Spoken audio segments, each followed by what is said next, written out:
Hello and welcome to episode 13 of Audiovisual Cultures, the podcast exploring sound and image-based cultures. I'm your host, Paula Blair. This is part 2 of recordings made at the British Silent Film Festival Symposium, organised annually by the fabulous Lauren Snapper at King's College London. Last week, we heard from Brian E. Dixon, Tony Fletcher, Jerry Turvey and Stephen Horn, who were all involved with the screening, venue and festival side of things. This week, we focus on the symposium with chats with some of the speakers, including Lucie Dutton, Ellen Cheshire and a sample of Andrew Shail's paper. Before that, Andrew and I gave an overview of the papers, including what we talked about with some of the speakers during the breaks and in the pub afterwards. I had some really lovely conversations with Peter Domankowitz, Nash Simbanda and Neil Parsons, which weren't recorded, but sometimes it's more important to just have a nice time with fellow humans without the pressure. Plus, the pub we were in was super loud, given that it was a Friday night in central London. Anyhow, here's me first of all chatting with Shail. Well, Dr. Shail. Dr. Blair. What a conference. I'm quite pleased that you fell in with the early film nerd club. Yeah. And didn't find it alienating. Oh, not at all. It was amazing. What a great bunch of people. It was so lovely. I was saying to you last night that it's been a while since I've been to a conference that's been that jovial and everybody smiling and happy and just chatting away to everyone.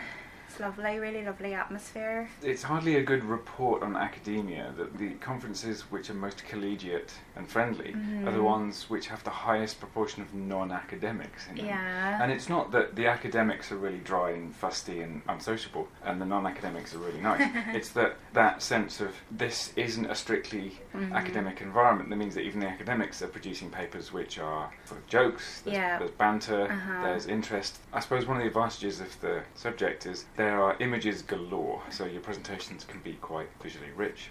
But yeah, real great collegiate atmosphere overall. In part thanks to the very warm organising ethos of Lauren Snapper, who was lovely and was still holding court in the upstairs room at the Edgar Wallace pub last night at 9 o'clock when we left the after-conference drinks last night, with no sign of letting up, surrounded by his loyal followers. Right, so this was the British Silent Film Festival Symposium 2018. It's a symposium to accompany, I suppose, the British Silent Film Festival. This year, the British Silent Film Festival isn't actually happening. It happened last year. They're going to do it biannually, it seems. Yeah, it'll happen next year. The British Silent Film Festival Symposium, these last 2 days, what's it been? It's been the 20th and 21st of April. And on the 20th, it was a day of screenings. And then the 21st was a day of papers. What was it? It was 14 altogether. One of which was by me. And so the fact that there was a day of screenings initially meant that this wasn't just the British Silent Film Festival Symposium, this was, for all intents and purposes this year. It was a mini festival. Yeah. And the festival was 2 feature films and I think it was 6 short films. So that's a substantial load of films we saw. Largely programmed by Tony Fletcher, who I had a lovely chat with. Every one of these I've been to, we've had a bit of Tony presenting screenings. So knowledgeable and very keen to talk about everything, really passionate about what he does and finding these films. It's appropriate that in talking about late Victorian, Edwardian, Georgian, as in George V, film culture, that we have a bunch of people who are devoted amateurs. Because this is a period when if you said that somebody was an amateur rather than a professional, that was actually a compliment. Yes. Because to be an amateur was to have a lot more time on your hands and a lot more neutrality in your investigations than professionals would. And so we have a lot of amateurs in this sense working in this field. Tony's one of them. He'll just go and rummage through archives in his spare time that we don't have a lot. So these people are essential. You would think, you'd assume reasonably, that it's quite a boy subject, cinema in Britain before about 1930, but we were doing rough head counts yesterday. Yeah, really high representation of women. It was almost half and half. It was half and half in the presenters, only in that Sarah Neely stepped in to present her colleagues. John Izod, is it? I think it's pronounced Izod. Izod, yeah. John Izod's paper, because he couldn't be here, from Stirling. So the programme was nearly half and half, and then the actual presenters were actually half and half. Yeah. Let's just run through who spoke. The first panel was early inventors and scientists, and Ian Christie kicked everything off. He was talking about the tarnished myth of British precedents. And it was a fantastically neat little, it was like a little pocket paper, because he wanted to say, I'm not going to delve into the really fraught question of who it was first invented a film camera or printer or developer even, or projector in the UK, but what I am going to delve into is this odd myth that circulates about William Freeze Green when he first successfully managed to get a piece of projection technology together, celebrating so loudly that he attracted the attention of a local police officer and then had to demonstrate why he'd been celebrating. And what Ian Christie was able to show quite conclusively is that that never happened to William Freeze Green. In fact, it happened to Robert Paul, not when he managed to get something projected, but in February 1895 when he finally managed to get a piece of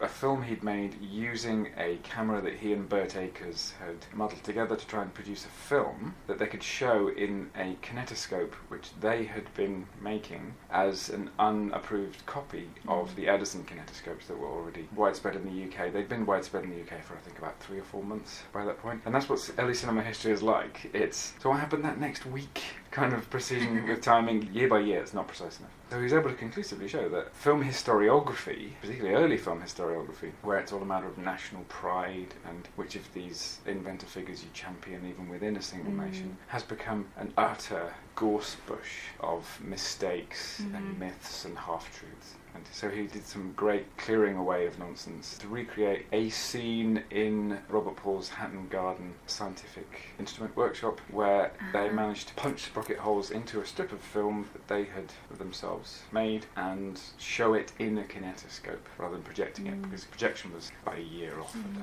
So fantastic Ian Christie stuff, and I do not blame Lawrence for putting him first in a kind of celebrity get everybody in the morning draw. And I think it's worth noting as well that Ian Christie is currently working with a comic strip artist to make a graphic novel telling a lot of these histories. I think we all had a special moment. It was amazing. He showed us samples of it and it was fantastic. It was such a wonderful idea and it really brings it to life. And I'm sure at some point you'll be able to edit a little footnote in here with the graphic artist's name.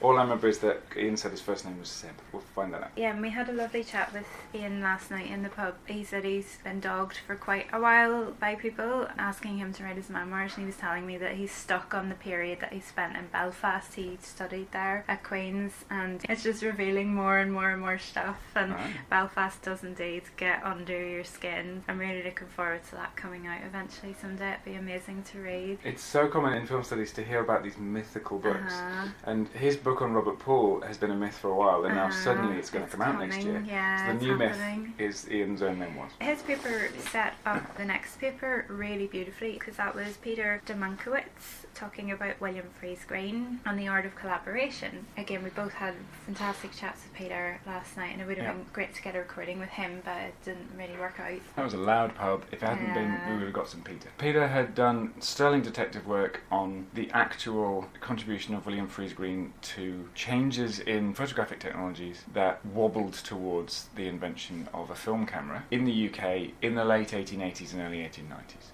Really clearly demonstrated how he got there, and it was through successive collaborations with other experimenters. He was a photographer collaborating with people who made simple mechanical devices. Peter said that he's a filmmaker rather than a professional researcher or an academic, and so he's someone whose work I haven't come across before. He's someone who I've never seen speak before. He said he himself had presented a lot of this work something like 20 years ago and then done some more research on it, and is now confident that he's found out the answer to quite a few different questions. He seemed to have really solid evidence for a lot of things. One of these people who may very well be the best suited person in the country to write up. He's the expert on this guy. Some scholarly work on what William Freeze Green's part in the invention of cinema was. He himself quite openly acknowledged that he's used a lot of work by Stephen Herbert in doing this. So he's, acknowledging collaboration in one's own work as well as recognising collaboration in what you're studying too. Fundamentally important. Peter's a great example of somebody who's not a professional film historian but is nonetheless the authority on a certain figure. Everything he was telling me in the pub last night, because there was more. What we got in his paper was tip of the iceberg stuff. Everything he was telling me in the pub last night about motives for inventors taking certain actions at certain times, indicated that the major story that's going on here is of a lot of people collectively constituting a medium via which technologies reproduce with small variations. The image here is not one of where the agent in the situation is inventors going, what have we done now? What can we do to improve that? What are we looking to produce? What's the dream we'd love to get to at the end of this process? No, that's not it at all. No one's really the agent. Technology is simply reproduced with variation. They do it via people. We're just the reproductive organs of these technologies. And at a certain point, selection pressures are going to bring about a situation in which technologies change to fit a niche. And at the end of the 19th century, that niche was running a piece of roll film with sprocket holes vertically in front of a lens, and there was a shutter involved. That was the niche of that. The environment seemed to want that sort of organism to come about. I'm wobbling myself towards some work on the idea that technologies evolve exactly as species do, and Peter's discoveries seem to fit that model entirely. So I was very happy bunny last night. After Peter then, Liz Watkins rounded off that panel by looking at scientific photography and the fantastic in polar expedition films, reading the notebooks of Fred Gent specifically. That was lovely because last year when we were up in Edinburgh, we went to an exhibition about the Shackleton exhibition. A lot of the photography from the official, what's the name again? I keep forgetting. It was an Australian expedition, and I think it was an Irish-Australian guy. Liz Watkins put up the name of the guy who'd gone with him on that expedition. Yeah, and I recognise it. I mean, okay, yeah, it's that guy, yeah, and then I forgot to write it down.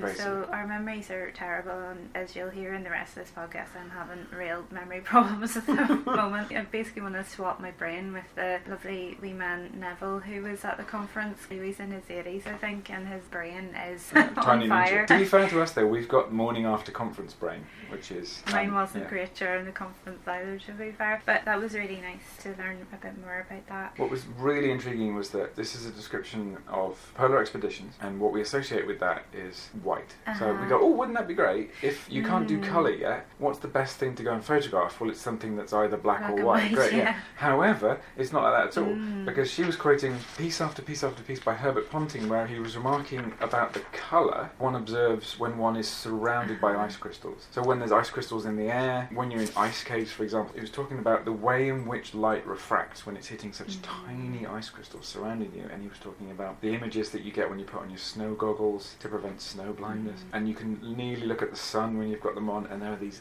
halos around the sun of lots of different colours. He was doing all these notes about colour-rich environments, even though it's just snow and ice everywhere. She was very, in a lot of detail, pointing out how, even though he couldn't, he used a colour photography process called autochrome, but also did lots of black and white photos, and how in printing those photos and in instructing others about how to print them, he got those colours into the photos anyway through the standard post-printing, dyeing and tinting processes of the time. So the colour aspect of photographic culture at the time, this is something which has received a lot of attention recently, and she name-checked Joshua Yumibe, if I remember correctly. Okay. He's done some great work on colour in early film, and Herbert Ponting's work included some films as well as still photographs, and those were very detailed in their colouring as well. So the colour aspect of what we associate with just black and white film, it's really important that that got some attention in this conference. And this is the thing, this is the British Silent Film Festival Symposium, and we had stuff on colour and on sound. Yes, absolutely. And not just on sound with the coming of synchronised sound in 1927, but before that. So colour and sound part of this medium at the time. The next one was the trade in the 1910s,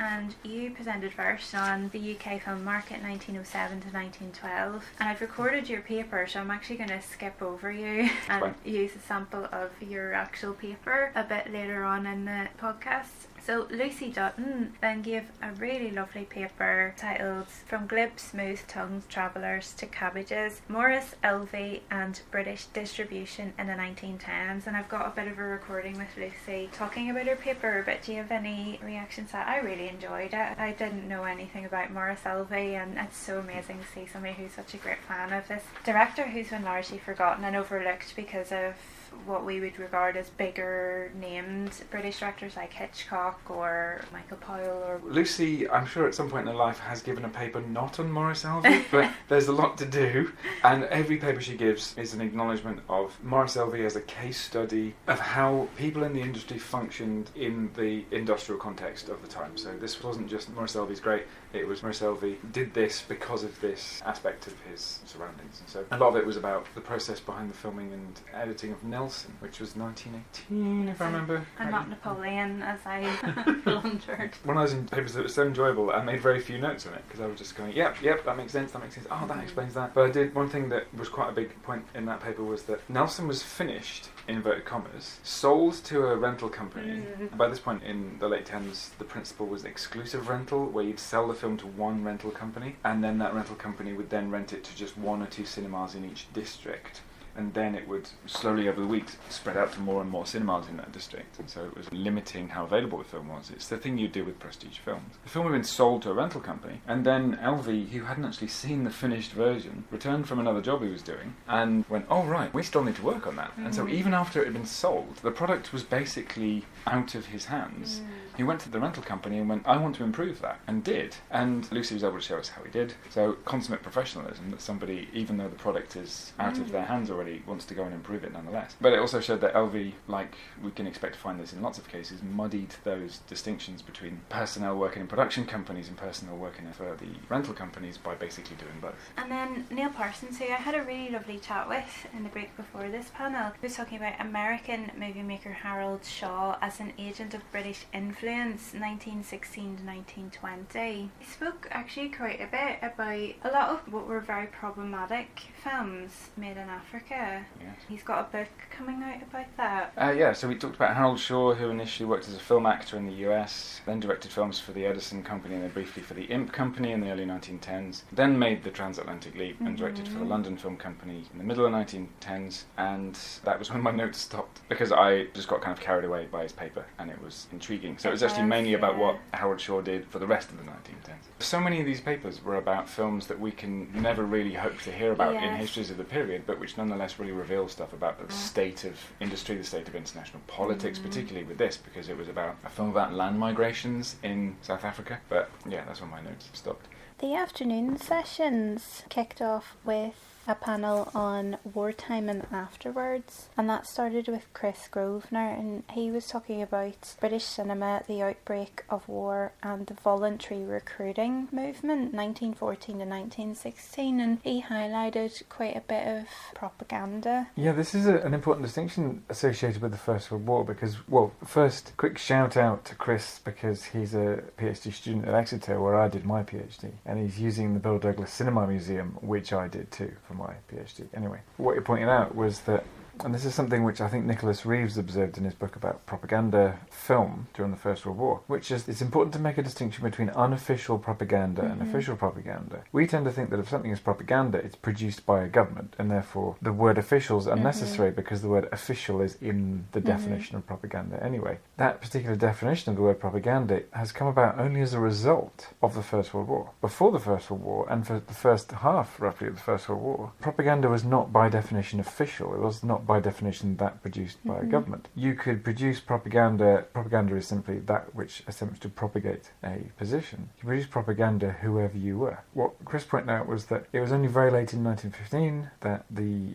UK government started to produce film propaganda. But in spite of that, for the first year of the war, unofficial film propaganda was plentiful. And it was produced by companies who'd been making factual films for years, and they simply consensually started to endorse a strongly pro-war and pro-recruitment as well stance. So we gave lots of details about these films not produced by the government but produced by film companies who've been operating for years, encouraging recruitment in various ways through the simple act of combining encouragement with shaming of any who might consider not joining the army. All intriguing stuff, and a really concentrated account of only a little over a year of a very specific phenomenon in film, but we love this. A lot can be gleaned from really zooming in on a really specific phenomenon. There seems to be a clear relationship as well between that and what happens socially, as you indicate, with public shaming of conscientious objectors and people being enthused into joining up. Be really exciting to see what his PhD comes up with overall. Next up was Ellen Cheshire talking about The Lads of the Village, From Stage to Screen to Court. Now, I've got quite a lengthy chat with Ellen coming up where she details really thoroughly her paper. Was there any response you would like to make? Well, I just wanted to signal that Ellen is right on the borderline between being one of the non-scholarly film historians and being a scholarly film historian, because she's due to soon start doing a PhD in film at Southampton, I gather. But like all of the other amateur, in the good sense of amateur, film historians that we have at the moment, absolutely full of beans and enthusiasm and devotion to getting things right as well. So I was momentarily given quite a special moment by the fact that Ellen mentioned that during, well, she was talking about a play that was performed at the King's Theatre in Portsmouth, where she currently works as a special projects coordinator, I think. A play that premiered at the King's Theatre in Portsmouth in June 1917. According to the synopsis of the play, I think it might even have been a full script actually that she showed bits of, this play contained 2 bioscope scenes. And so plays which give over a scene or even 2 to a film, absolutely intriguing stuff. And then what she was mainly talking about was a film version of that made a couple of years later. It was called The Lads of the Village, and how that fared with the public, and apparently it fared very, very poorly with the public, and it was the subject of a court case. And that also gave me another special moment, because when you hear something about a scrape with the law, or about a civil court case, you know that somewhere out there are some records pertaining to cinema that will give you a gorgeous little story and detailed story, where normally the story with studying early film is that the records are gone, the films are lost, and so on. It's a little bit like doing genealogy, I think. If you're doing genealogy and you find, oh, this relative had a run-in with the law, you can actually give yourself a little pat on the back, because you know that somewhere there will be some records about this. Often, you're doing genealogy and it's births, marriages, deaths, and that's it. It's all the things that automatically create records. So you want a bit of this. And I mention this in part because somewhere, and I've yet to get around to doing this, the county court in Newcastle, there was a court case about 1906, 1907, about obscenity in a film show. So I one day want to go and have a look at the records of this. All fascinating stuff. And again, a real precise, just zooming in on a few pixels kind of piece of work, but one which told little bits of a much bigger story. Yeah, as well, it illuminated so much. Yeah. So I'll be talking about all of that with Ellen a bit later, but also it was just beautifully presented, so much energy and vim, and it was really fun. Following that was Christina Hink. This was mentioned last week in my discussion with Bryony Dixon, because Christina was talking about Wonderful London in the 1920s, and this was a series of travelogues that were relating to a magazine of the same title. And these films have been made available for free to see on the BFI player. Bryony was saying about how wonderful it is that young scholars coming through are making real use of this resource. It was quite an interesting paper as well, showing us these really lovely images. And of course we were in London at the time, so it makes it a bit more meaningful, because we were actually seeing some of the things she was referring to when we were walking around. Things that we wouldn't really have noticed, like the gated off tunnels for the old tramways. Yeah, the trams that used to go down the middle of Kingsway. Yeah, they're actually sunk into trenches. You're sort of blind to them, but actually having them had referred to and seeing images of them on screen made us aware of what those were. I love that stuff. Yeah. Now, Christina was home team. Yes, and it's always Kings, good to see a bit of home team. I didn't catch, though, well, this is one thing about this conference. A lot of the usual frippery was stripped off, so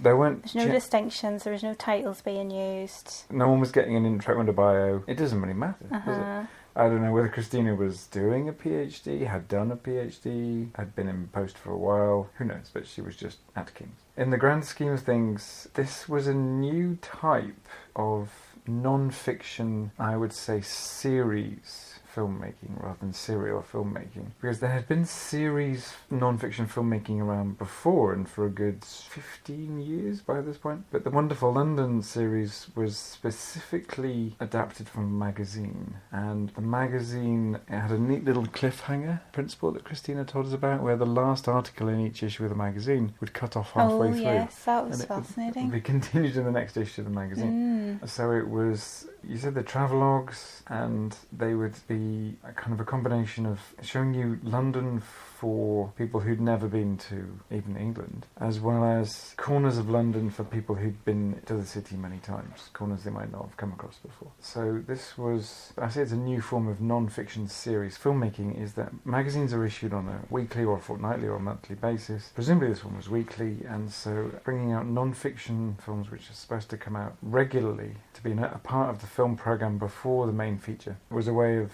quite strongly encouraging cinema managers to take your next product and to take it on a reliable basis, because you could do series films before then, but the idea of having it weekly was relatively tricky to nail. So this is adapting a magazine which has a built-in regularity to it. That was nifty stuff. And again, I'd find it so difficult to pick out someone whose visuals were, head and shoulders above the rest, because everyone was piling them in. And so we had clips, and we had oodles of stills, and also great stuff. And I'm a nerd for this kind of stuff. Christina had gone out and taken photos of these locations as well, and was marrying them up against shots taken from the films from 1920, 1921-ish. Really nice comparisons there. That panel was rounded off then by Luella Chapman, who I think is a PhD student at University of East Anglia, and she was talking about government policy on filming at Hampton Court Palace 1910 to 1930. This was another one of my things that will give me a special moment, which is when someone has gone, I wonder if any records exist at this institution pertaining to filmmaking during the silent period. And the institution which Luella Chapman had gone after was the Office of Works, because the Office of Works was what you'd need to apply to if you wanted to film at Hampton Court Palace or the Tower of London. Judging from what was stamped on the various things that she was showing us scans of, the Office of Works records seem to have ended up at the National Archives. So it's one of many relevant archives that won't have the word film or cinema or cinematograph, won't have any of these terms on the title of the archive, but if you know what you're looking for, you'll delve into that and you'll find little scraps here and there of part of that conversation that was going on about film at the time, and specifically what the government was saying about, or what I suppose the civil service was saying about using historic buildings for filming. And the answer, as far as Luella Chapman pointed out, was no. The Office of Works seems to have said no to most applications until about 1925. This is to film at Hampton Court Palace. Some exceptions were made, and then their policies seem to have changed, and she gave us an account of a film which did include filming at Hampton Court Palace, and it was called Haunted Houses and Castles of Great Britain, which was another series, and one of the instalments of that was on Hampton Court Palace. She pointed out that as a result of this being quite, I suppose insensitive is a really coy way of putting it, as a result of it being quite a laughable representation of Hampton Court Palace, because it included some historical fiction and some ghost scenes, that the Office of Works weren't inclined to say yes to anyone again for a while, even though they were being pressured to do so as part of fostering filmmaking in Britain. An interesting side note, she pointed out that the Office of Works didn't budge at all on the Tower of London. That would be interesting. Why was it that they said, okay, maybe it's a Hampton Court Palace, but no budging at all on the Tower of London? Was it she herself in her paper, or were we talking about it afterwards, that the haunted house thing circles back around? It's still an object of fascination you on TV. I mean, there's whole channels devoted to this kind of stuff now on TV. Yeah, I do wonder why Hampton Court Palace said yes for a series that was called Haunted Houses and Castles of Great Britain. Wouldn't they have thought, hang on, this is not the kind of stuff which we want Hampton Court Palace to be publicly known for? Ghost stories are associated with the lurid, they're associated with overactive imaginations. Don't we want this place to be known for historical importance? But unless they thought or were talked into believing that it was maybe about past occupants, or, it was historical, something like that. Right, so yes. Probably a bit more digging into that would be interesting. The final panel then was towards sound, and John Isode's paper, because he couldn't be there, was actually read by his colleague Sarah Neely from University of Stirling, and it was about Arthur Dooley and John Grierson fitting Drifters. So Grierson's film Drifters from 1929. this is the first of 4 papers in this last panel, and each delivered by a person who's, to the best of my knowledge, all 4 of them, part of the AHRC Transition to Sound project, which has been going since as long as I can remember. But actually, they've said how long it's been going for. It's been going for upwards of 3 years now. What they have been discovering in lots of gorgeous in-depth research about the transition to synchronized sound in the UK has been a feature of this conference for several years. This year and last year, at the very least, they spoke as a panel, and same thing last year, it was the last panel of the day. There's been themes including the observation that mechanically produced sound was a feature of the experience of going to some cinemas, at least, for quite some time before the introduction of synchronized sound. So we're not talking about here a matter of the sound in cinemas everywhere being produced by live performers, and then there was this abrupt cut-off point where they all got the sack and synchronized sound was brought in, and there was a summer when all the cinemas had to close and wire for sound and then opened again, and now it was suddenly a mechanical sound experience. No, not at all. There was a huge mechanical sound practice in cinemas before 1927, 1928, when the conversion happened. Fitting, I suppose. It was one of those titles, John Isel's paper had the word fitting in it, and it was one of those subject-specific words which needed to be explained partway through the paper, and when it was explained, I went, right, I understand now. There's a whole practice going on here, which is part of sound culture in cinemas. So by fitting, John, read by Sarah, meant fitting a film to pre-existing music. I thought that fitting, used to describe this process she was telling us about, actually meant fitting music to a film. Because what she was describing was Arthur Doulet's list of 2 different musical accompaniments for Drifters. The first was a list of suggestions for live orchestras to play alongside Drifters, scene by scene, and it included how to play it as well, because you can play it fortissimo, or you can play it pianissimo, you can play it, is it sotto, you play it very softly. Lots of suggestions about how to do the entire thing scene by scene with a live orchestra. And then next to that, suggestions about widely available gramophone records, and it specified whether they were from HMV or Columbia, for example, to play mechanically produced sound alongside each of the scenes of Drifters. And so it's the latter that John / Sarah were referring to as fitting. Sarah seemed to describe it as taking a film and fitting it to this pre-existing music, but it really seemed that what was happening was fitting of bits of pre-existing music to the film. Now, to the best of my knowledge, this principle of getting a film which was going to be shown without a synchronized soundtrack, but issuing instructions to accompany the film so that whoever was showing the film would have some idea of what would be suitable music play alongside it. This goes back to at least 1912. I've seen examples of this in popular fan magazines, actually, not even in specialist publications, but in popular fan magazines from 1912, of suggestions by the production company, it was by American production companies, of piano music that a live pianist would do well to play alongside bits of a film. So it's kind of the first little graspings towards the soundtrack that we would recognise. And here we have quite a sophisticated version of that, because there's quite a lot of them, and it's scene by scene for an entire non-fiction film. And of course, a lot of this paper was about the problems this gave rise to, because one of the things that she mentioned was the idea that films have rhythm, and that if you get a piece of music and you say, okay, play this existing piece of music alongside the film, it's often a matter of putting 2 different rhythms next to each other, and it's very difficult to get them to fit. And so I think the word fitting was deliberately chosen to be slightly ironic, because the lack of fit was part of the point that John / Sarah was making. One thing I wanted to point out, one of these pre-synchronized sound methods of including mechanical sound alongside films was mentioned by one of the team last year, and it was sound effects machines which were made available in 1925-1926-ish period as a way of replacing the person with coconuts aspect of live accompaniment. So trying to refine out things that weren't musicians. I suppose recommending that people use gramophone records was also a way of trying to refine out musicians as well. This is one of the things we find constantly about this, is people doing something that was very, very similar to something that will be introduced via another gateway just a year or 2 later. So we have people using mechanically produced sound to accompany films, and then within a couple of years, most cinemas will be wired for sound for the new synchronized sound technologies.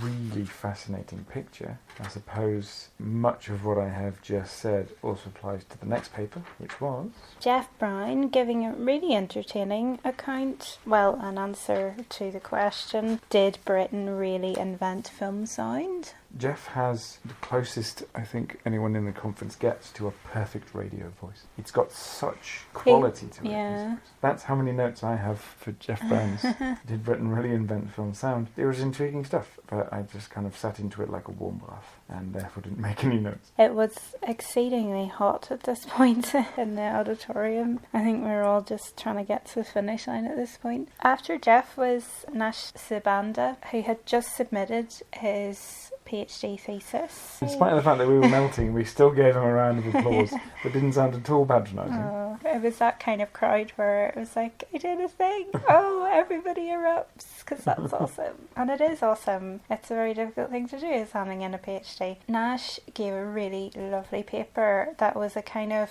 side project from his research, and it was sound derives at the Tutor, and the Tutor is in Leicester where he was studying 1927 to 1931. You had great fun because it was really statistical and in a way gave you a run for your money with the graphs. So yeah, I totally doffed my hat to Nash. I had a really lovely discussion with Nash in the pub that night, which would have been a beautiful recording, but as I said, sometimes it's just nice to sit and talk to a human for a bit.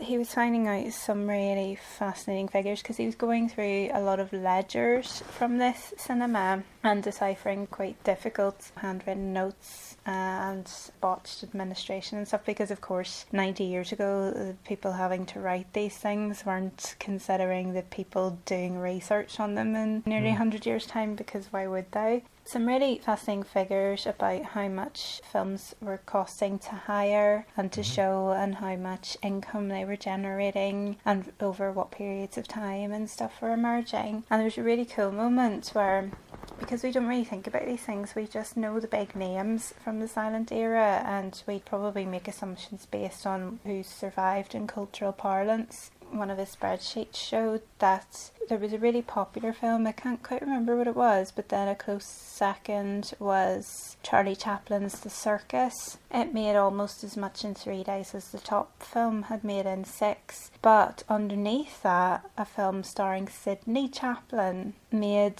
almost as much again in a day as The Circus had made.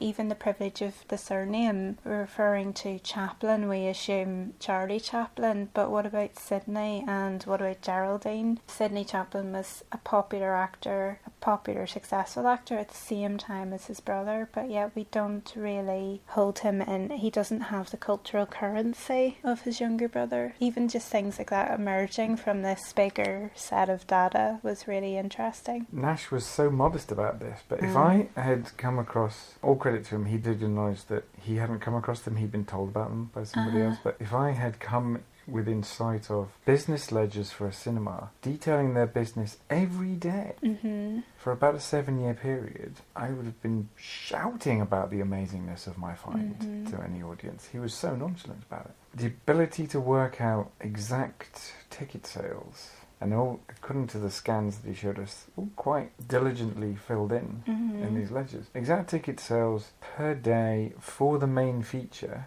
and thereby to work out how attractive each of these films was to audiences in Leicester. That would be such a treat to have that absolute surfeit of data at my disposal. Well, it inspired me to try and do some similar work, because if he's been looking at the Tudor in Leicester but also one in Birmingham as well, and the fact that he kept accidentally saying the name of the other one because he's lived and breathed it for the past 3 or so years. That means that it's rather shameful that I can't remember now the name of the other one. I think it was King's something. King's... But then the Portsmouth place was the King's Theatre, so it might have been Kingsway, or I'm not too sure. It was something along those lines. It made me want to do the same kind of thing with cinemas up here in the northeast, because he's been able to find records for both of these venues. I don't think it's business ledgers for the other one, but he's found business ledgers for this one and quite a few records for the other one. It inspired me to think, okay, they must survive somewhere, for some in the northeast. He did say he was hoping to create a database so that other people could start filling this kind of thing in on a broader scale. Also, I think it's probably important to note when I was talking to him, he was saying that his family are medical people, and he was coming across that he was feeling a bit wishy-washy for doing some arts and humanities stuff. And I said to him, I know in certain terms that you're a scientist, look at the data you're crunching and the stuff you're putting together, the maths you're doing for all of this. This is absolutely scientific, empirical research. This is where we need to fly the flag for arts and humanities as not being a soft subject and actually being embedded in empirical data. I mean, this is someone who has an absolute wealth of evidence at his command and is not willing to misrepresent it or vaguely describe it or disregard any of it if it disputes a model. He's respecting the evidence. I've seen many examples of scholarship in our field where evidence just seems to be optional for some people, although there may be some people out there really tarnishing the reputation of humanities by demonstrating that it's a soft touch. They're doing so by just doing scholarship very badly, and they're not representative of everyone in our field. There's one thing I wanted to add, which is that one of the take-home headlines of Nash's paper was that he was able to show that average attendance for a feature film at the Tudor, he worked out year by year, he was able to show that average attendance was shrinking from 1927 to 1929, and then the Tudor got wired for sound, and that trend was reversed in 1930. So wiring for sound did seem to reverse shrinking audiences at this venue. And so if a big picture history of cinema in the UK includes the remark that the switch to synchronised sound revived the fortunes of failing cinemas, that remark may sound like it's completely reasonable and therefore self-evident. There's no reason to provide any evidence in support of it. Well, it isn't necessarily self-evident. It may seem intuitive, but that doesn't mean that it's self-evident. It needs to be shown, and Nash was able to, in a case study at least, show it. That's such an important distinction. There's insisting and then there's showing. Which brings us to Lorraine. Yeah, so Lorraine Porter rounded up the day, and she's also one of the people who is behind the British Silent Film Festival. She was talking about the Elstree melodies and the charm of the English voice, musical moments in early British talkies. If only we had some sort of radio equivalent for wiggling our fingers in the air. Because it for was quotation marks. Yeah, it was the charm of the English voice in that title, which is a quotation taken from an advertisement for one of the many early British sound films that she was referring to. So yeah, this is Lorraine, one of the long-term stalwarts of the field of early cinema. She discussed trends amongst filmmakers about what sort of films ought to be made now that synchronized sound was a thing, and she unsurprisingly revealed that a common impulse was to make musicals and the different sorts of musicals that were made on both sides of the Atlantic. She pointed out that revue musicals were quite common in Britain and that British musicals did financially do quite poorly and were also reviewed quite negatively, in spite of being championed in the trade press as highly prestigious pieces. Now, one thing that did seem to become quite clear was that the Hitchcock idea about how to use film sound, which is that you ought not to have film sound dwell entirely on people singing and talking, that you need to use sound so that it was used as creatively as cinematography and editing were used, so that it would be incidental sound that would be just as prevalent in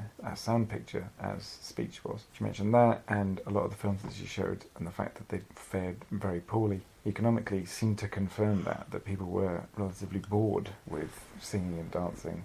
The just talking talkies principle, the singing talkies principle. This was the point at which we were all very much ready to go to the pub. And Paula Rain is almost always last because she's the head of the project and it rounds off the day, and also I think Lawrence puts her last so that there can then be a quick announcement at the end from Lorraine with Bryony about the actual British Silent Film Festival for this year. And there's not going to be one this year, but there will be a day the BFI is going to put on about Victorian cinema, which apparently is going to be the closest thing they'll do. Did you get to talk with Lorraine? I didn't manage to get to talk with Lorraine. This big project that's been going on for a while and has been contributing a lot of papers to this conference for the past few years. It deserves a plug. So their website is silent2sound, all one word, .org.uk. Dr. Shail, thank you so much for bringing me into your world. I think we said it earlier, that is probably one of the friendliest conferences I've ever been to. It was an absolute pleasure. I feel so lucky to have got to the Phoenix Cinema, which I've heard so much about from listening to Mark Kermode quite a lot over the past couple of years. I learned loads and had a great time. Thank you. Pleasure. I think I've once been to a conference that was as friendly and collegiate as that, and it was of course one that I organised. But it wasn't my organisation that made the difference, it was the fact that it was a conference about menstruation. It was everyone kind of bonding together over the fact that they were studying a subject that was deemed, not just by the general public, but also by our own colleagues, to be taboo. And so there was a real reason to be collegiate there. There wasn't any kind of exceptional, hey, aren't we all doing something really odd thing going on. Although there was at the British Silent Film Festival Symposium, although there was hey, aren't we doing something that the general public generally deems to be uninteresting, and therefore aren't we lucky to occasionally get together with each other because we in this room are the few who disagree with this.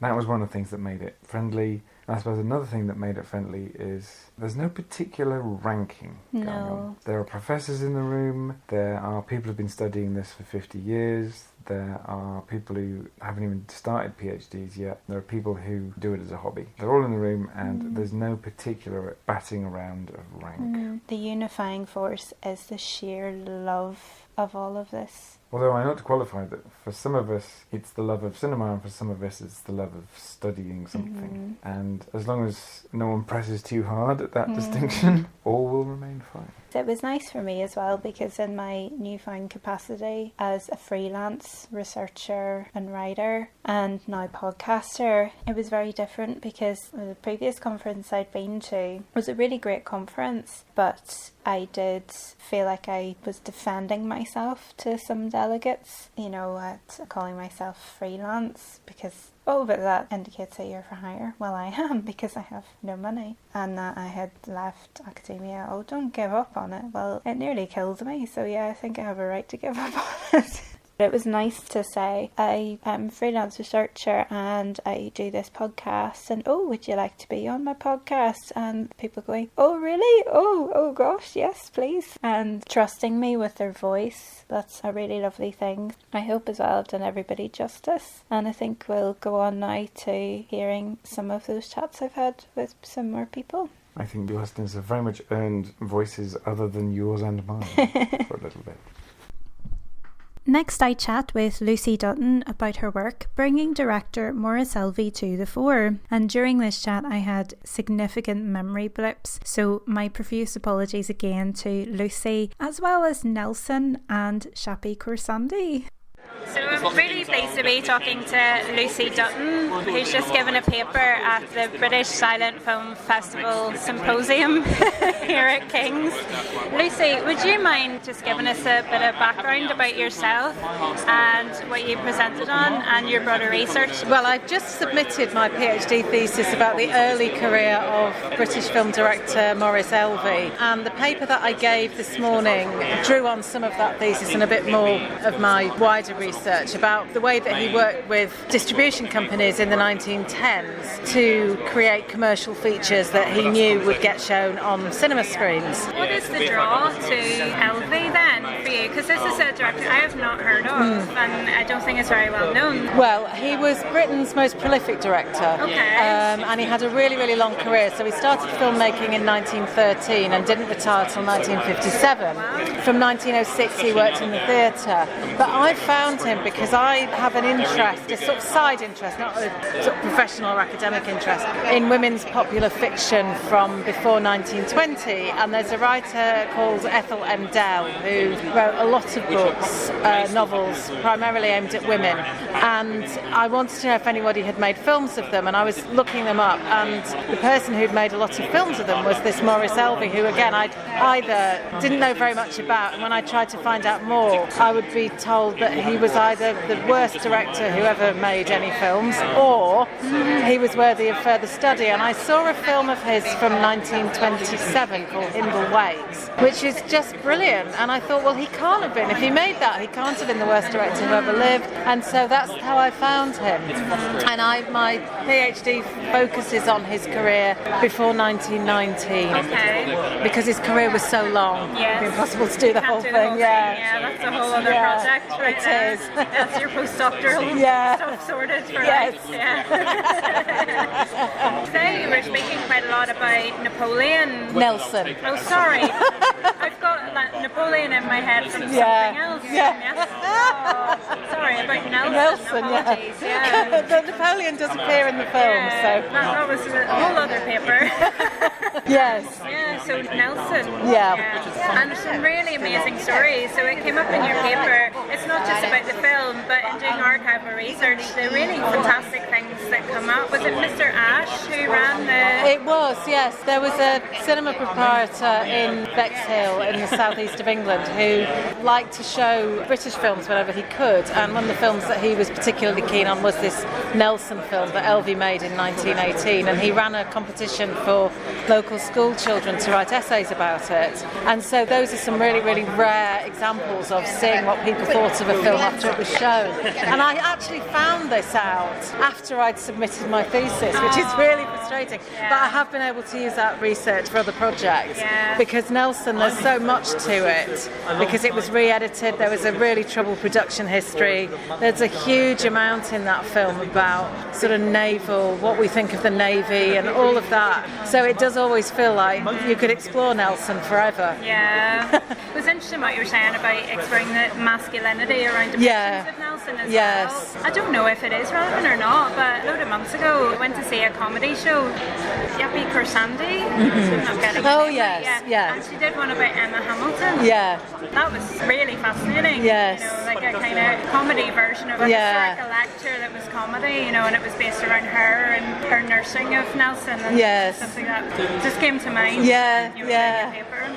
Yeah, no, it's something that just remains in sort of culture. And, you know, the number of Nelson streets and Nelson terraces and Nelson lanes that there still are today, it's still a really powerful cultural figure. And I noticed just last week, I think it was at Historic England, were wanting to talk about historical figures and how we still treat them. And the imagery that they used, which caused absolute outrage, particularly among the unfortunately growing right wing in this country, was they used this image of Nelson's column being knocked down, which, you know, they're never going to do. Of course they're not. But, the right wing all sort of said, oh, this is terrible, and they shouldn't get any funding, and they should be closed down, because how dare you say that about Nelson? Well, you know, the way people react to historical figures changes, and there are always debates to be had about these things. So it still stirs those very, very powerful emotions. So then what's next if you've submitted your PhD, and do you know what's next, or is that too big a question?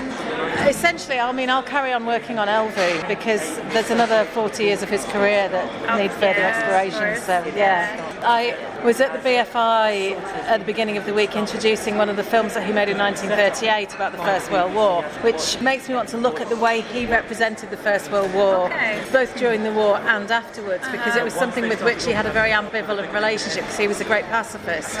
There's a sort of possibility around doing some work about that, but to be honest, I'm waiting to have my Viva, so I want to sort of wait and see what happens with that first. You mentioned that he always got this reputation of being one of the worst directors. Why do you think that is? Because his work sounds really fascinating. Well, he did. I mean, there are some films that he made towards the end of his career, and he made a lot of quota quickies in the 30s, and, you know, some of them aren't very good quality, but basically anybody who makes over 200 films is going to have some duff ones in there. Well, of course. And I think, you know, I mean, the other issue that we have in British film is, of course, the deification of Alfred Hitchcock, and anybody who's not Hitchcock ends up being considered to be a bit rubbish. And Elvie predated Hitchcock, and one of the people who edited his films was Alma Reville, and Hitchcock's wife, to begin with. There is this sense, I can remember being told probably 10 years ago now, that there was no British cinema before Hitchcock, or at least there was no British cinema that was worth looking at, and that's just not true. But it's just quite lazy, and it's not imaginative to say that. But Hitchcock just continues to dominate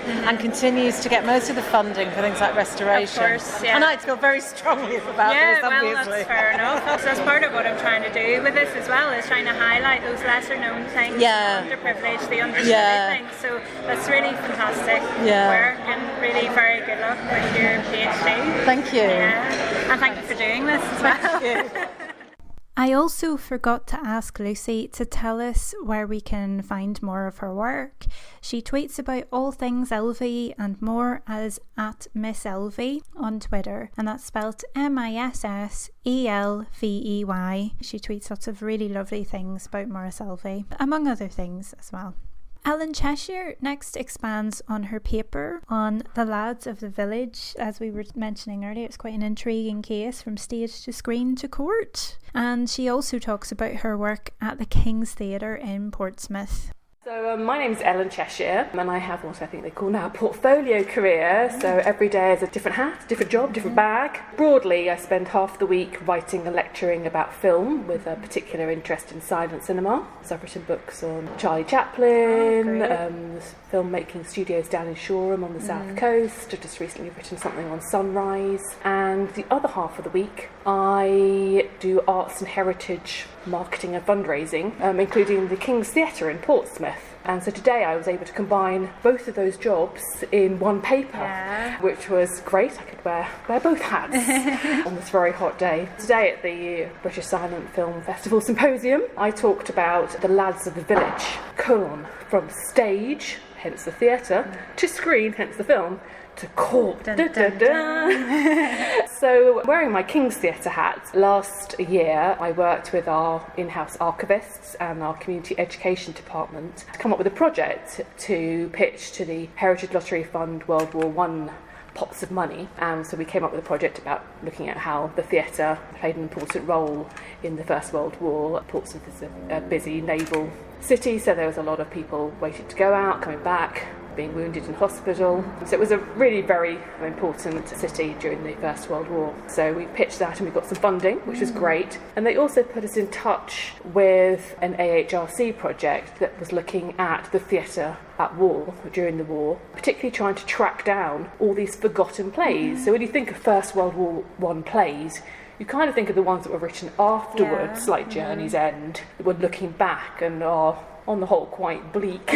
But this project was looking actually at what was on in theatres between 1914 and 18. And they have got a database somewhere of about 3,000 new plays that were produced in that period, of which they reckon about a quarter had direct links to the First World War. So that was really interesting to be put in touch with them. And then it was through them that we discovered that the Kings had premiered about 6 of these plays. So that's kind of, quite important, even more important than we thought we were. So we then pitched to the Arts Council to say, did you know, King's Theatre, wouldn't it be great to do a community project around one of these plays and put it on as part of the Heritage Lottery Fund project? So we got the funding for that. And last time I staged the play. So I see the play and it was all very happy and we closed down the projects. And I kind of thought, that's that. Lads of the Village, stage show, seen that. It was interesting. And then early this year, I think some banter on Facebook or something, and I don't know how it came about, but basically Lawrence Napper, who organises the conference, said, did you know that there was a film called Lads of the Village? Is it anything to do with it? And it's free to watch on the BFI player. Which we're plugging quite a lot. We were plugging quite a lot. It's an amazing resource. Yeah. So I watched it, and yes, it was based on the stage show. But when I sort of Googled the extent of my research at that point, there was very little written about the stage show, which I already knew, but there was even less on the film, other than this intriguing bit on IMDb trivia that said this film was subject to an early copyright case between Tate and Thomas, and there was a Mr. Peterman in there. I was like, do you like a bit of a detective story? I sort of thought that'd make a good paper for the British Silent Film Festival Symposium. So I pitched the paper and carried on doing some research. So it was an interesting research process in trying to uncover more about the stage show, which I'd seen in the film, and then this court case. In the court case, we had a bunch of guys who had been working together on various projects for about 20 years by that point. Tate was one of them, with Clifford Harris and Valentine, had written it and done the music and the lyrics for the stage show, which was produced by this Joseph Peterman. They were suing the film because they hadn't got the thing. We wrote this stage show, which was hugely successful. It was still touring in 1923, and it was every week a different city for 6 years. Just towards the end of the war, came out in June 1917, was still going in 1923, and then the film had come out in 1919. The court case was in 1921. The people from the stage show were suing the film basically for going, you didn't get our permission and we want to destroy all copies of the film, we want money, X, Y and Z. So it went to court. But Joseph Peterman, who had produced the stage show, had also produced the film. So he was on the other side of the court, so he was against his former creative collaborators. They've been doing various projects for 2 decades. He was going, oh, well, I came up with the idea months before them, and it's not a very good film anyway, and the film was so different from the stage show, but all the adverts for the film goes, based on the stage show, even the first title card of the film is based on the stage show, and it's pretty much, other than like a few deviations in the plot, the stage show. And the upshot of the case was that they found in favour of Tate and Harris and Valentine that the copyrights, they should have got permission. And they're kind of assuming that because it was a silent film, Peterman thought, well, I produced the stage show, so it's mine anyway. I'm not using the music, so there was 14 songs which clearly aren't in the silent film. So he probably thought, I don't need their permission. But the sort of film was finished in October 1918.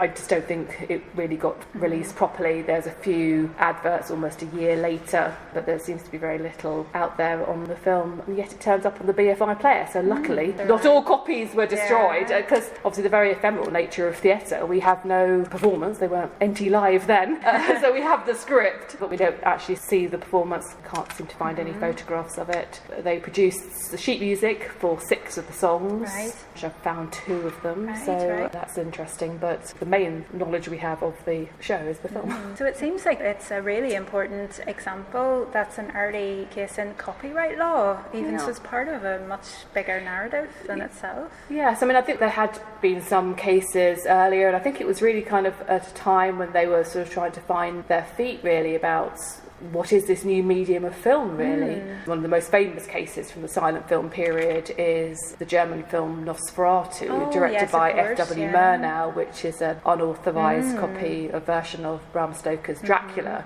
And again, that was a legal case, and again, his widow won, and all copies were destroyed. Thankfully, something survived, because Nosferatu is an amazing film. There are other incidences of this, sort of trying to get... It's a similar period as well. It is, so clearly you've got these filmmakers going, well, I want to make a film of this, but not really going, well, actually, who owns the copyright? Do I need it? It's a different medium. Now we're incredibly hot on copyrights, how important it is, but then clearly there was a different attitude. And I would imagine also film would have been seen as a different social class. There was, at this period, it would have been theatre and literature, and then there would have been film. So there would have been, maybe a bit more of a sort of gung-ho attitude amongst the filmmakers. But yes, I mean, I think there's definitely some interesting work out there on these copyright cases and the movement between the different art forms at this time. So about your research process, so then if you're working with quite restrictive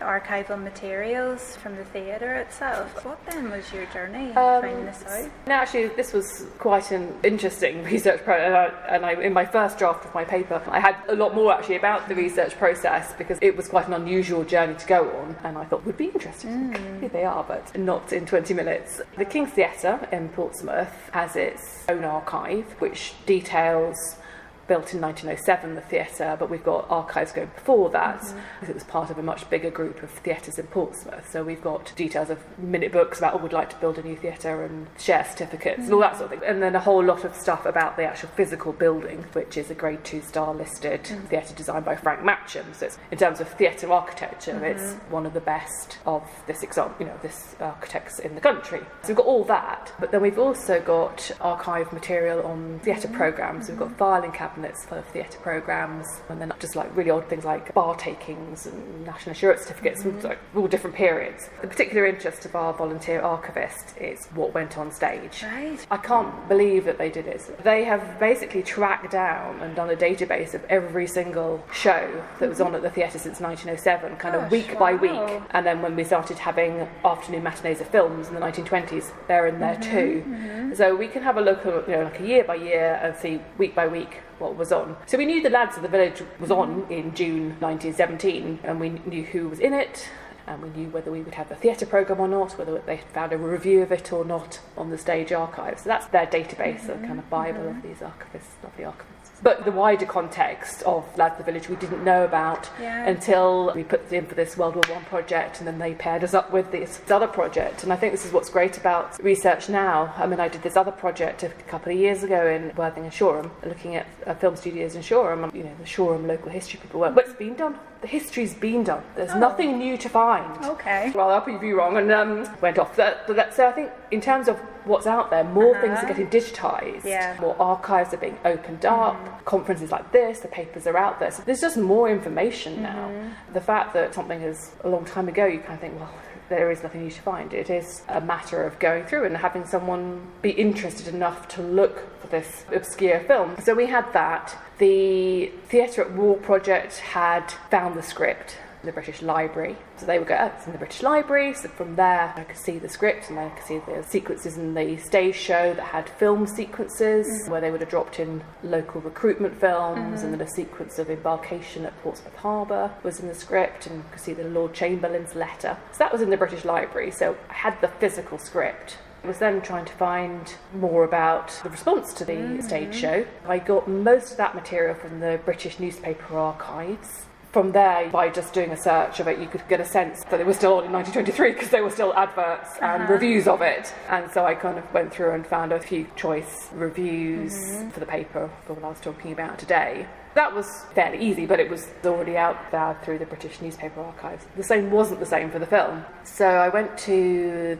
the British Film Institute, has digitised on the microfiche a lot of early silent film magazines, which is fantastic. But I'm not great with the microfiche. Okay. And at the Cinema Museum in London, they have the physical magazines for many of this period. They don't have as much as the British Film Institute, but you can go to the Cinema Museum in Kennington and say, can I have the film magazines from 1919? And they bring you boxes of film magazines, which is just such a completely different way of engaging with your material, because when the BFI, for instance, digitised these magazines, they're in black and white.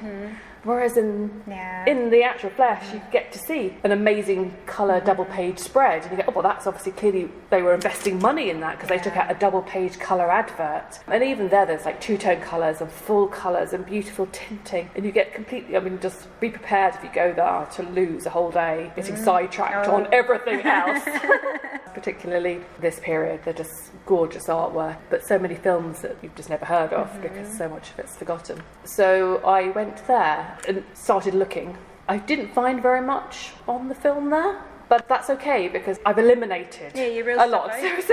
So I don't bore people today, but I know there's nothing in the whole year from there to there in that magazine and that magazine, and there was nothing even in the Kinematograph yearbook, which is meant to list everything that had a trade screening. So we suppose that actually they didn't even bother having a trade screening of this film, whether that's because, again, it came out at the end of the war, whether he knew he'd done something slightly dodgy. So obviously we'd have to, we can only surmise what might have happened. But the fact that it's not listed in the Kinematograph yearbook is as interesting, if not more interesting, than the fact that it is listed in there. So basically, from that whole day at the Cinema Museum, which was lovely, all I found was in the cinema they have adverts where, like, LinkedIn of its day, basically, where people kind of were putting up there, just finished making this film, just making this, just about, like directors and screenwriters and things, kind of basically advertising what they're up to. And I found it listed as a completed director of Lads of the Village, but it was never there in his currently making section, which had other films. So again, that was all a bit intriguing, that they're up to no good. So I went back to the British newspaper archives, and I thought, well, there were hundreds and hundreds and hundreds of entries of Lads of the Village. Maybe some of these were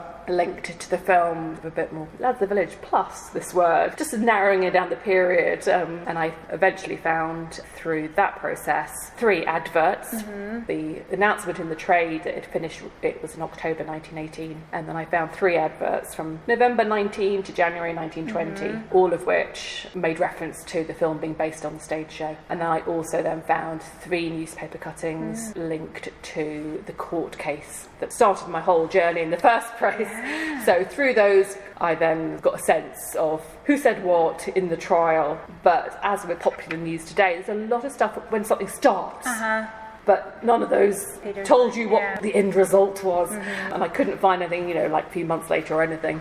I went back to the BFI library and again started scrolling through. Now that I knew it was November 1919 rather than I'd been looking more around October 1918, still couldn't find any reviews of it. But I did look in the Kinematograph yearbook for 1922, so they come out a year looking the other way, and they had, thank goodness, a write-up of the case including the outcome. So I did have an end of my paper. I was like, I can't go and go to all this. It's a cold case, but I don't know what happened. I can triumphantly reveal today that Tate and Clifford Harris and Valentine, who had done the stage show, won the case, that Peterman and Thomas couldn't prove that they owned the copyright. So regardless of the fact that there are no songs, so the music and lyrics were redundant, they found in their favour. Luckily their plan to have all copies of it destroyed, so it didn't happen, as we can watch it on the BFI player. Absolutely. What do you think you'll do now with the research? Was it just for the paper? I mean, this is worth writing up. It was originally just for the paper. It was a bit of like a challenge from Lawrence. That knows how to get me going, as it were. I went back, and the University of Kent people, who are Dr. Helen Brooks and the University of Kent, who's running the AHRC Theatre at War project, kind of knew me as the project officer from the King's Theatre who had helped get the funding. She didn't know about the other half of my life, which was writing and lecturing about film, particularly with silent film. So I just said, just let you know, I put this paper in, and obviously some of it will be drawing on your research, because obviously she found the Lads of the Village play, or she and her team, and had brought it to the Kings. So I said, to let you know, out of courtesy, and then I'm going to talk about the film and the court case. She went, court case?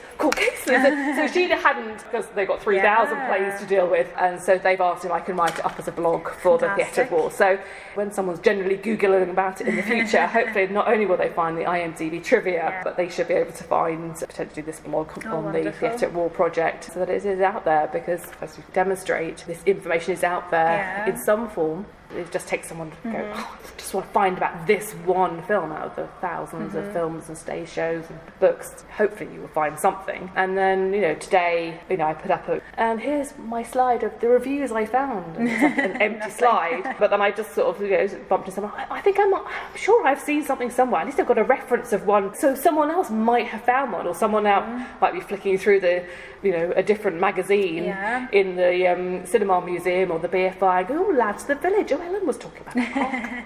I'll do a quick scan for her, or I would hope they would do, or at least let me know that it's there. And that's what's really fantastic, to have these events, conferences, and things on social media, Facebook and Twitter and so forth, because I've been able to share information. Chris, who spoke to me beforehand today, was talking about recruitment films in the First World War. By some weird coincidence, I was watching this documentary last year. I was really struck by an image of a cinema on the front line. And I just took a photograph of my television screen and tweeted, oh, cinema on the front line, and like that. And it somehow got, he doesn't follow me on Twitter, but someone knew he was doing, a PhD on cinemas on the front line, and then got to me via Twitter and goes, it looks like you've just taken a photograph of your television, where's it from? So I was able to tell him, and that was the first footage he'd actually seen of a cinema on the front line. Wow. And that was just by me just tweeting it. And then it's like someone knew someone who knew someone, and got it there. And I think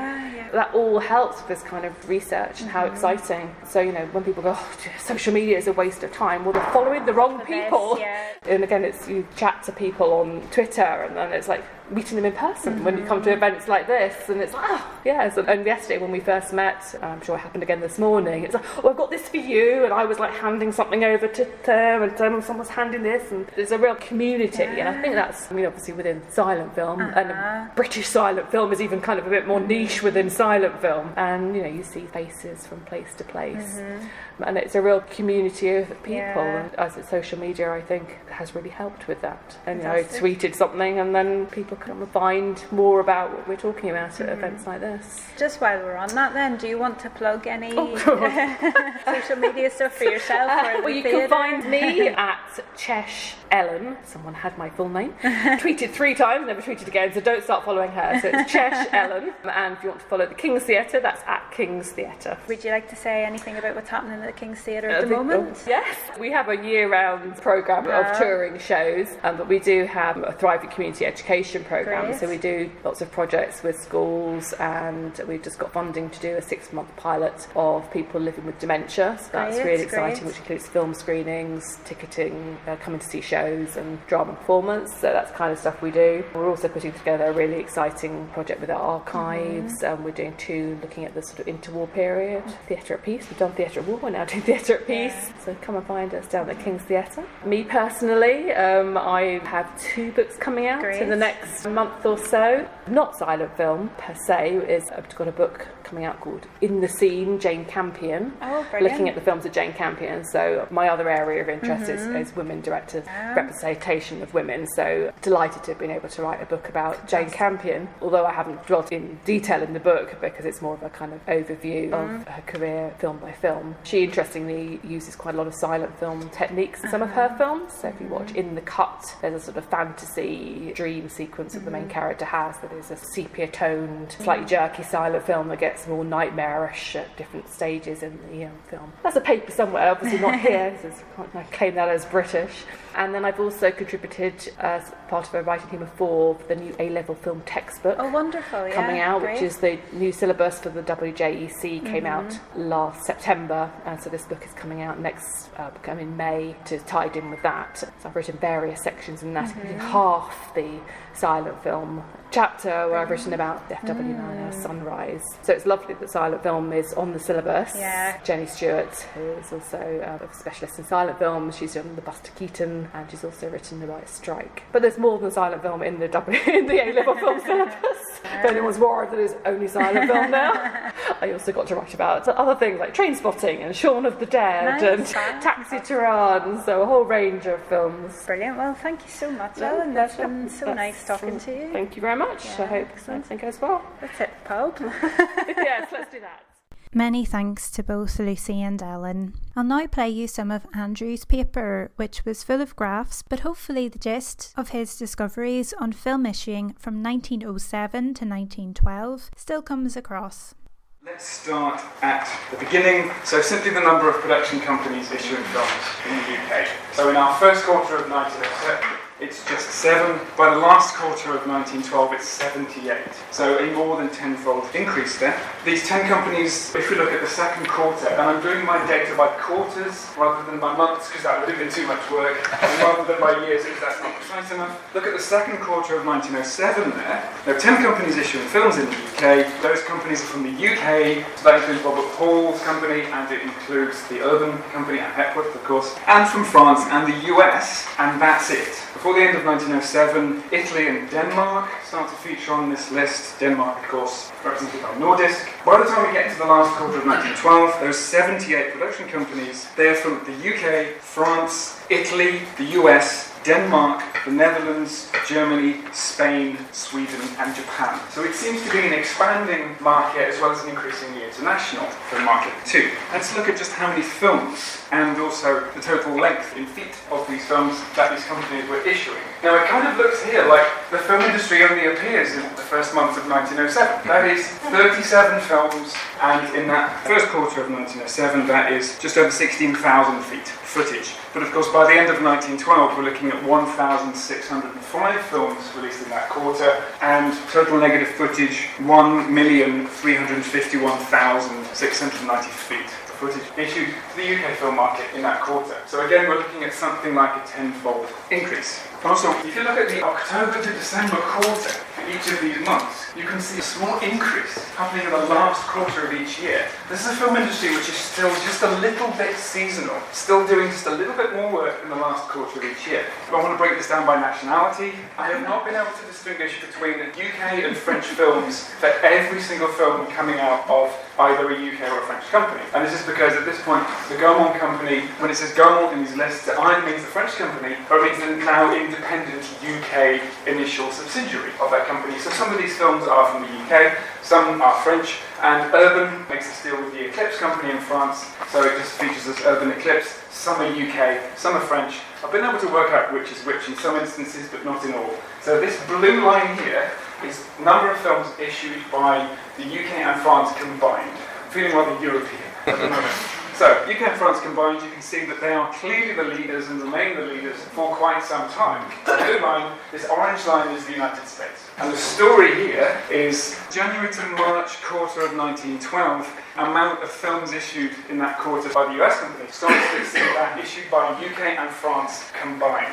Now what's notable here is that in the UK film market, this grey line representing Italy is also quite substantial. This yellow line representing Denmark is small but consistent, and basically these other countries don't really register. So UK, France, US, Italy and Denmark are the major production company nationalities represented here. Now this is in the number of films. The US companies produce, generally speaking, longer films than the UK and France. So if we redo this as total negative footage issued per quarter, that point when the US companies overtake the UK and France combined is actually earlier. So it actually happens here, in the second quarter of 1911. Now I know many of you would have been able to insist previously that it was clearly before the First World War that US production companies outpaced UK and France combined in the UK film market. I'm rather proud that I have at least been able to show it quite conclusively and with line as well. Now, if we take what I've just shown you, these two line graphs showing the total number of films and total amount of negative footage, and just display it as different sorts of graphs. So here's total amount of films, but this time displayed as an area graph. So blue, UK and France, orange, US, grey, Italy, yellow, Denmark, other companies basically not registering. You can see that early on, UK and France are basically dominating the production market for films being issued in the UK, and then by the end of it, clearly the majority, just about of, the most prolific nationality is the US by the end of this. And the US is increasing, and what we have in the UK and France is, yes, definitely an increase initially, but something of a flattening off into 1911 and 1912. If we do the same thing for negative footage, we can see that that blob for orange for the US near the end is even bigger, because the US are making longer films. If we do the same thing, so this is films, this is now percentage. So I'm doing it as a percentage graph. Blue is UK and France here, of course, orange the US. Initially, total percentage of films being put out, more than 90% coming from the UK and France. So this is market becoming increasingly international and becoming less dominated by major players like Hepworth and Pathé Frères. There are details to this which will become quite a bit tricky. This is, again, negative footage by percentage, and we can see that that chunk there for the US companies is, in spite of there being ups and downs, it is, by the end, substantially larger than the one for the UK and France. But it is interesting that we are starting to see a little bit of Sweden at the top there, a little bit of Germany as well. Film length. So just looking at the number of films issued in each quarter, looking at how long these films were and doing simple averages using Excel, we can clearly see that average film length, mean average rather than mode or median average, is getting longer, in spite of an initial relative flatlining. So for most of 1907 and 1908, if you take 1 foot as taking 1 second to project, these are roughly the durations of the average film length. Wanders around the 6 to 7 minute mark for the first couple of years, but by the end of this period, by the last quarter of 1912, average film length has nearly doubled. It's up around the 14-minute mark. It's knocking on the door of 15 minutes. It's knocking on the door of 1,000 feet. We're about to see the beginning of the feature film. Now, if we break this data down for average film length, to break it down by the nationality of production company, what we can see, and we also just do the 5 leading nations to keep it nice and simple, average film length for the UK and France companies is consistently lower than it is for the US companies. Perhaps these companies are producing lots of films, but their average length of these films is shorter.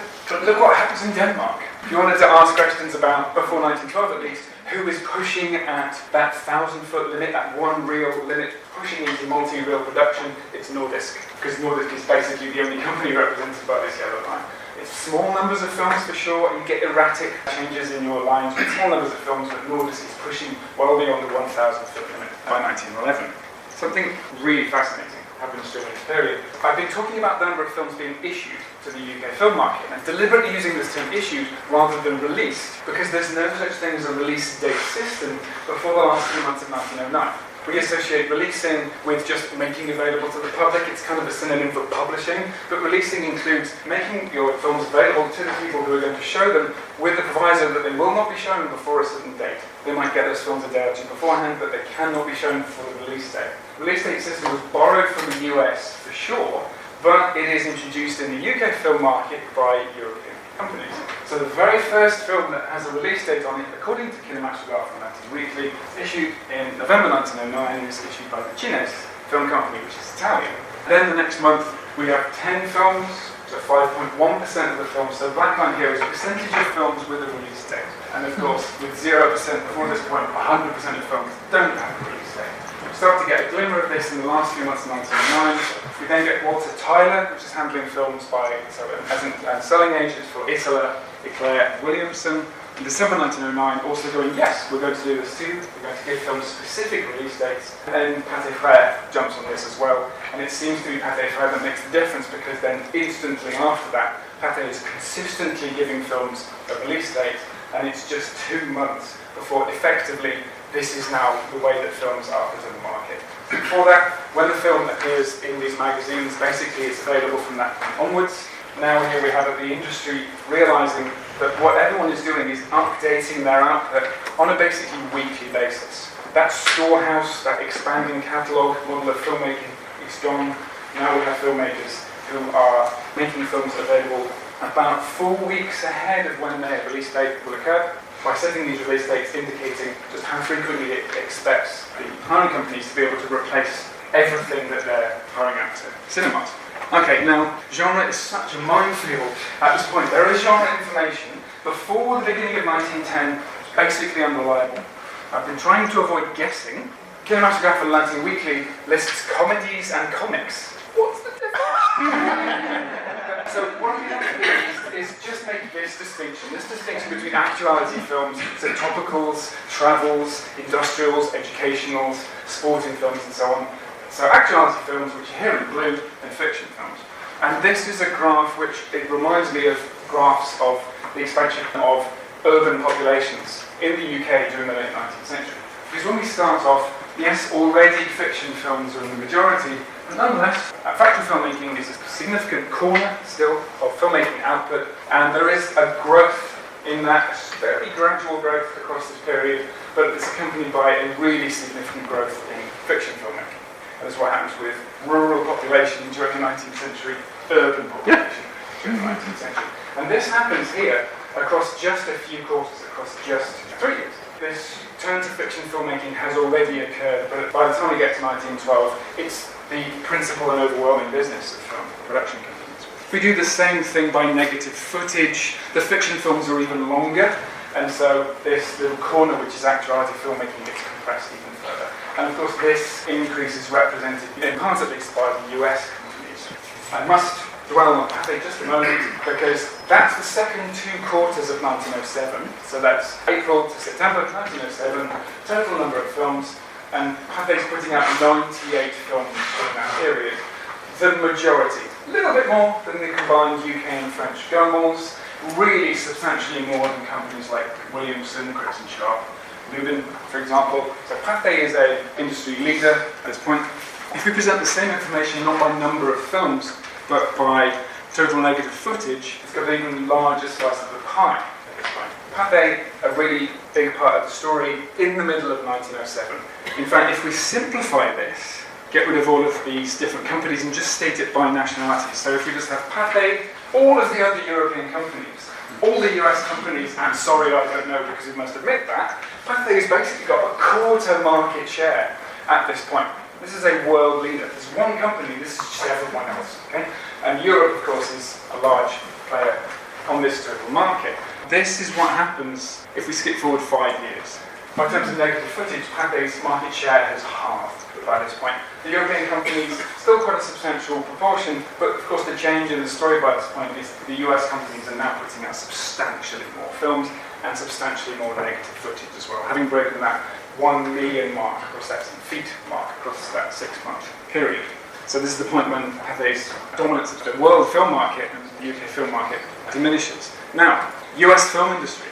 There's this fractional squabble going on in the US. This gets exported to the UK, but only after certain delays.